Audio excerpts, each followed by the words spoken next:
Les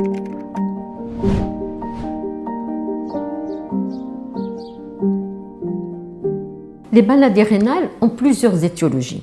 Des maladies qui atteignent directement, spécifiquement le rein et des maladies générales qui retentissent sur le rein.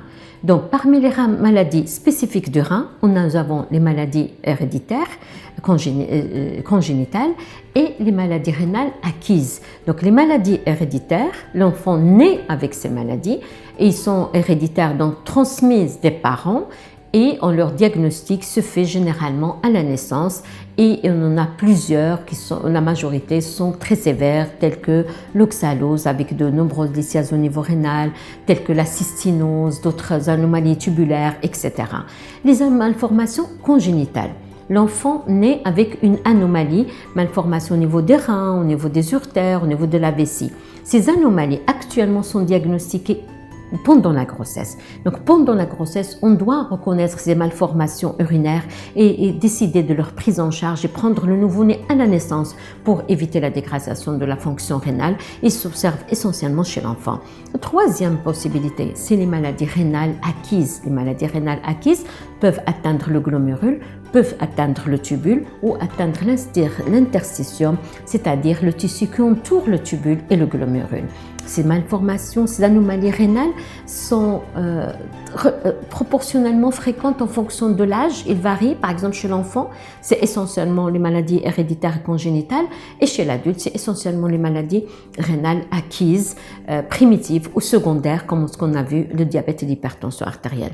Les maladies glomérulaires, qui atteignent directement le glomérule, peuvent être d'origine infectieuse, par exemple des angines, des pyodermites, des infections qui atteignent les reins et ça donne des glomérulonéphrites, particulièrement dans les pays en voie de développement. Ils ont presque disparu des pays développés. Les autres atteintes glomérulaires immunologiques, comme des maladies générales, le lupus, les vascularites, qui peuvent atteindre aussi le rein. Les autres anomalies rénales sont tubulaires, soit héréditaires, soit acquises aussi toxiques, surtout les médicaments et les herbes, les toxiques, les différentes décoctions qu'on peut prendre et qui peuvent atteindre donc le rein. Ces glomérulonéphrites évoluent de différentes façons.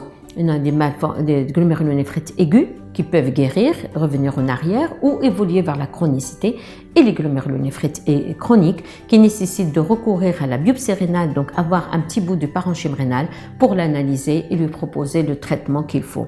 Donc les maladies rénales sont très diverses. Le plus important est de les reconnaître très précocement, de faire la distinction entre ces différentes maladies car leur prise en charge est différente et aussi éviter que l'ensemble de ces anomalies évoluent rapidement, précocement vers l'insuffisance rénale chronique.